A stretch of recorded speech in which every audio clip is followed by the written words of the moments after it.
So I had another thought about Veterans Day. I'm sure you join me in this idea that humanity is evolving.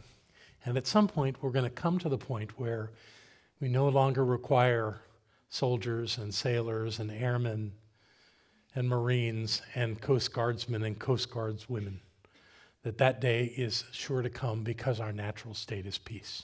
Do you agree? Yes. Yeah, thank you. In the meantime, thank you, veterans.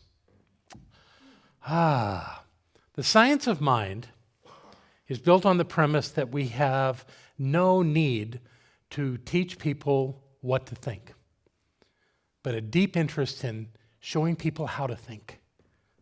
We should all make our own moves on how it is we think in the world and how we experience the world. But the deeper we understand how to think, the more clear our thinking will be, regardless of what it is. One thing that I love about this community over the years is that it is a inclusive conglomeration of people with all kinds of political views. And yet none of that gets in anybody's way because we're here to understand ourselves from a spiritual nature.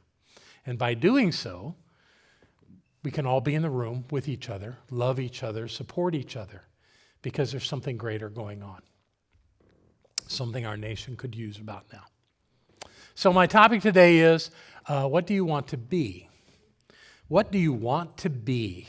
Now that phrase is often followed by the words, when you grow up.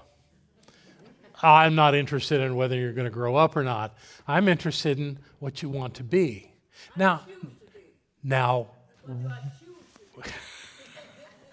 God, I love you. Don't knock me off my talk here. Could be that you're already being everything that you would desire to be. It could be there's still some things to look at. But what I have discovered is that whatever it is that we focus our attention on being is what we're experiencing in our lives. Now, I'm not asking you, who do you want to be? Because that's already worked out. And there's two perspectives to look at. There's the perspective that, from the secular point of view, that you're a human being. And from a spiritual point of view, you're a spiritual being. But that still doesn't answer the question of what you're being. That's the conversation today, is to look at what is it that you're bringing in the qualities of your life to this world and reflecting through the law of spirit to be your experience. They are intrinsically connected and cannot be separated. So there are many possibilities for how you would approach this idea, but the things we're looking for here are the qualities that you exude and embody in your experience of being human being or spiritual being. Speaking of the human being idea, my very first spiritual teacher, who I found in Sydney, Australia, he had this great take on this human thing. And it kind of fits into where we are. He would say that all of us have a human. That we have this relationship with this body, and there's a spiritual presence in the body that is not us. It's the thing that runs everything, that makes everything work together. But that's not us, that we are spiritual beings and that we have the benefit of a human to get us through this earthly experience. And his line would be always, take good care of your human. I like that. I like that we would do that. It kind of separates the two in a way that we can see that we have responsibility, especially if we want to keep going in this life, to take care of this human experience so that we can have our spiritual awareness. They kind of go hand in hand. So what qualities of life are you embodying and expressing into life? That would be about what do you want to be? Now, again, you may already be being that. That may be already exactly who you are. Or maybe there's some things to develop there. There's a lot of options here. There are actually 4,800 adjectives that you could answer that question with. Some of them wouldn't be particularly fun, because do you want to be angry? It would appear that some people do, because they spend a lot of time being angry. I don't know that anyone would pick that. I'm not sure anybody would pick being impoverished. Yet there are people that do and accept that that's where they are. In most cases when this happens, it's the idea that something beyond us is actually controlling our state of being and controlling our environment. I don't believe that. I believe that we're in charge, that we, as the spiritual beings that we are thinking our life into being. And that beingness is what we can focus on to change it.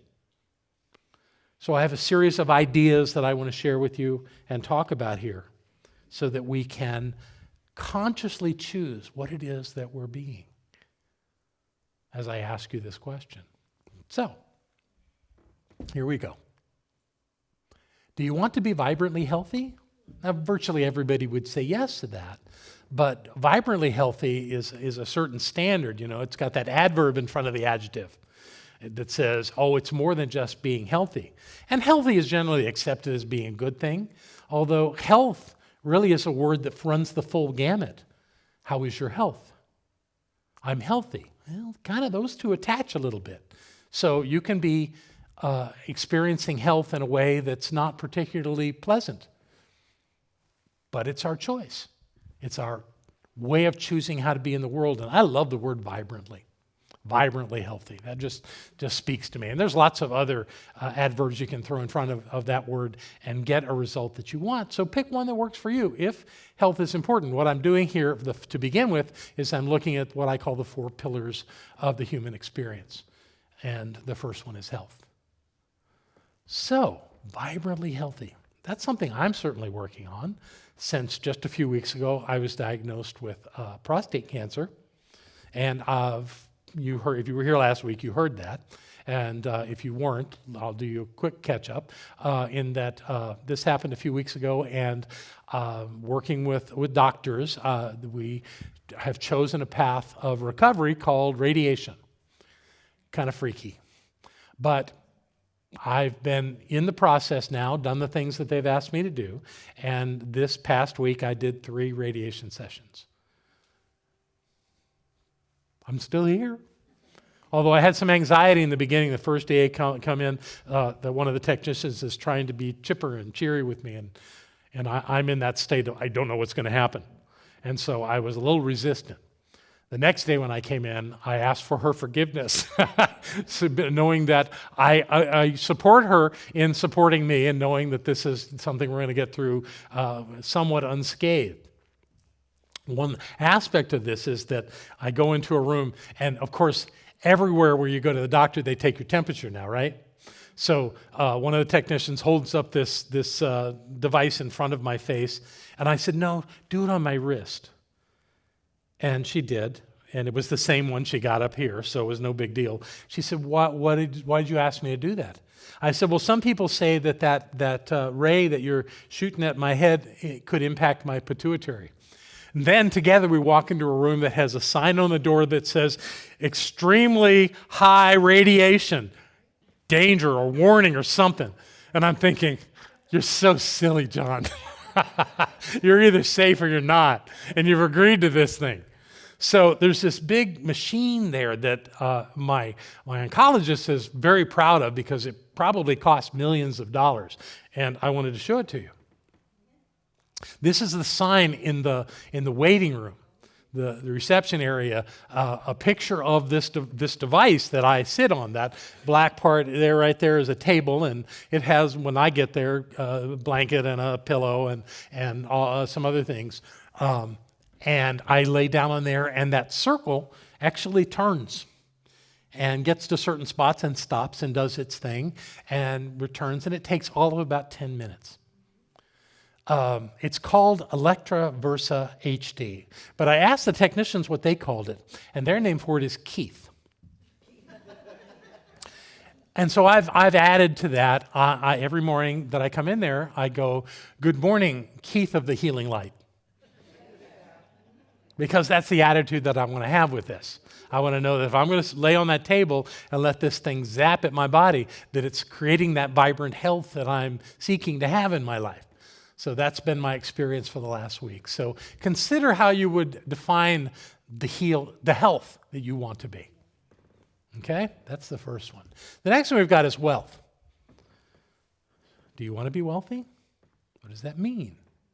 I don't think any of us want to be impoverished, but we certainly are in an environment, a experience, or an economy you could call it, or there are many other names you could call it, that requires this thing called money to function.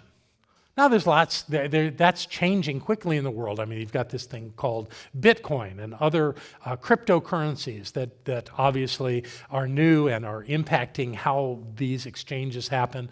There are also talks about the government wanting to get rid of banks and have everything under the Federal Reserve. Apparently there are people in the government who want to know about every penny you spend. And they're talking about hiring 80,000 new IRS agents. So you may get to meet one. We'll see how that goes. But the point of this is that there's something about being in this general culture of exchange that calls us to say, what's our role in it? How are we playing in this? And what is this thing called wealth? How is it working for us? I mean, do you want to be extremely wealthy? Boy, if you do, get ready, because it's a lot of responsibility. It really is. I had a teacher once that said that you can be, incredibly wealthy. And what that'll do is that'll create a situation where you're comfortable in your misery. Because most people think that money will make you happy, but it won't. The only thing that can make you happy is you. So people who have problems before they win a lottery have the same problems after they win the lottery. Most people that get a lot of money from the lottery manage in very short order to run through it all. But how people do it is up to them. The question for you is, how do you relate to this concept of wealth? And what do you want it to be in your life? How do you want it to work in your life? So what do you want to be with money? Your question, or a question for you to answer for yourself. Here's the thought: average. Most people might say, I'd like to have just an average level of wealth in my life. Interesting that the United States citizens have an average of a little over $500,000 in their total wealth. Now, some of you may be going, oh, God, I'm way behind on that. I don't think it much matters. That's just a number to look at. It's an average. We all have different ways of spending the money that we get. So that impacts it. But that's your average, just so you had a sense of that. Interesting that Hong Kong was in third place. I doubt that's true anymore, because Hong Kong really isn't a separate government anymore. It's kind of been taken in by another government. But the idea of what it is that we have as wealth is up to us, and how we use that in our lives is up to us. What our assets are completely up to us. But we have to choose, and if we don't choose how we're going to be with money, then whatever happens, happens. But if you do choose to be a certain way, then that's what you get. That's what you experience. The next thought is about, do you want to be loved? Don't we all want to be loved? Well, the thing about being loved is that you've got to love first. I have people come to me and want me to treat for them to have the perfect partner. And I look and ask, so you want me to see someone coming into your life that has certain qualities? Oh, yes. And I have a list here. I would tell them, you're doing it backwards. What you should be giving me is a list of who you're going to be in a relationship. And then attract someone to those qualities. Because you're not going to get the qualities you want unless those are the qualities that you've got and that you're giving. So the idea of being loved is not just about being loved, it's about loving. So consider that one full picture in your life. Do you want to be successful? Most people would say yes to that. Success requires a certain level of responsibility. And the interesting thing about success is that if you look it up in the dictionary, success is defined by creating the outcome, the desired outcome, from one endeavor. So like if you take on a project and the project is completed and that's what you were looking for, that's the outcome that you got, that's a success. But successful entails your whole body, your whole life experience. It's like it's more than just a single endeavor. It's who you are in the world. And what does it take to be successful? How would you be successful in the world? Frankly, you're all still breathing. That's a level of success right there.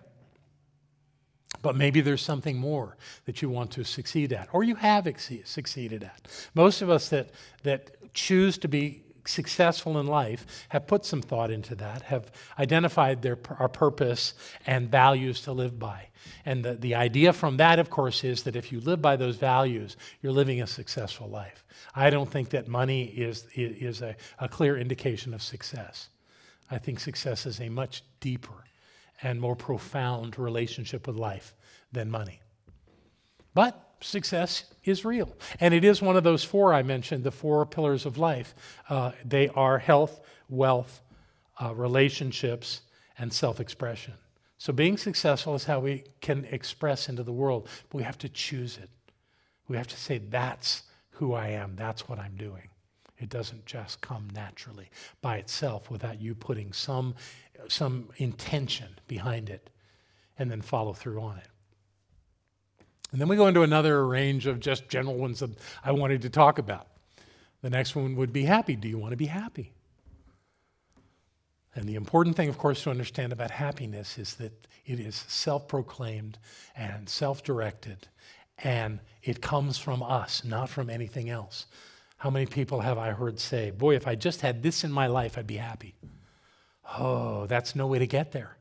Because chances are, if happiness is part of that place you want to be, then you need to be happy first. You need to find a way to bring joy into your life. You need to see that there's something greater than that.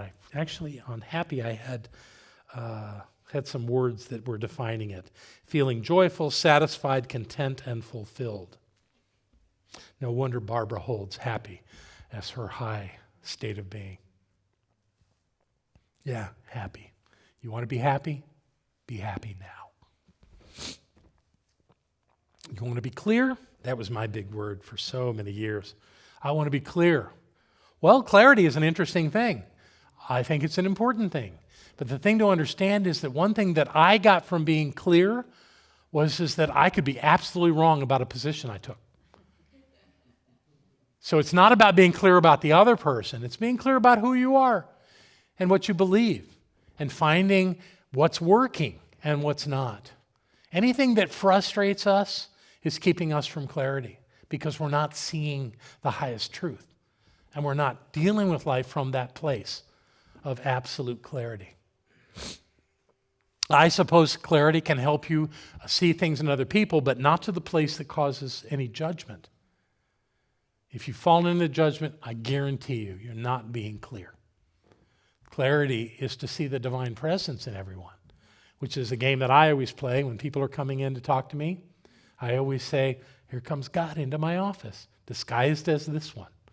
And if I do that and remember that, then whatever they say does not change my perception that they are the divine presence and that what they bring to me is some story about something not working, but there's something greater about them.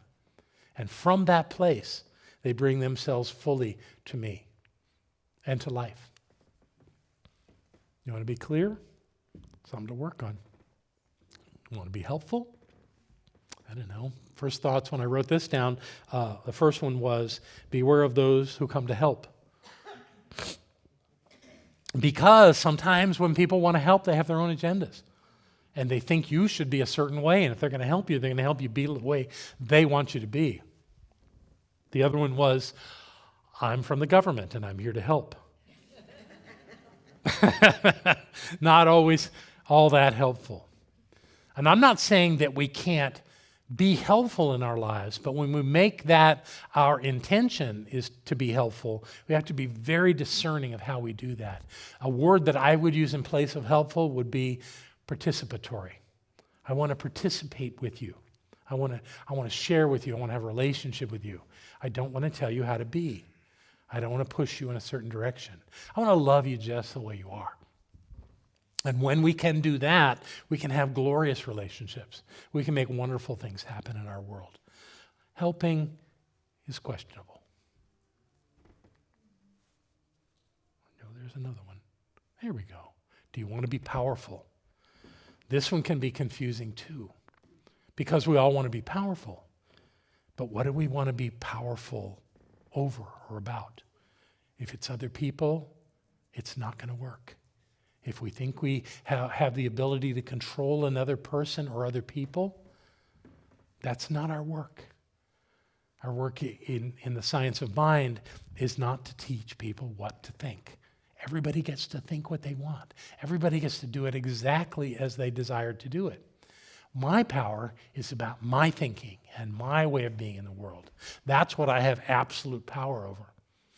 So the place this works best is to avoid falling into the illusion that somebody else can make you do anything.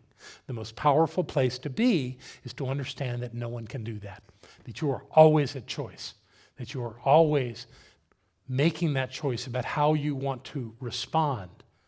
Often when we react to things, we fall into that trap. But if we were responding to what someone else did or said, then we're in our power. We're using our power as spiritual beings to distinguish who we are as opposed to what they're doing.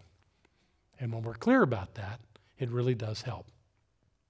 Will Rockingbear, my Native American spiritual teacher, in conversations with people would declare certain things were so, their opinions.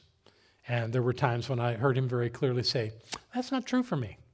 And he wasn't making them wrong. He was just saying that stops here. Because I know who I am and how I see the world is different than that. So he wasn't necessarily saying anybody was wrong. He was saying that he perceived it differently. And we can all do that. We don't have to say it out loud like he did because he was a teacher. So we can just know for ourselves that just because someone takes a stance in a certain way, that doesn't mean that we need to agree and go with them.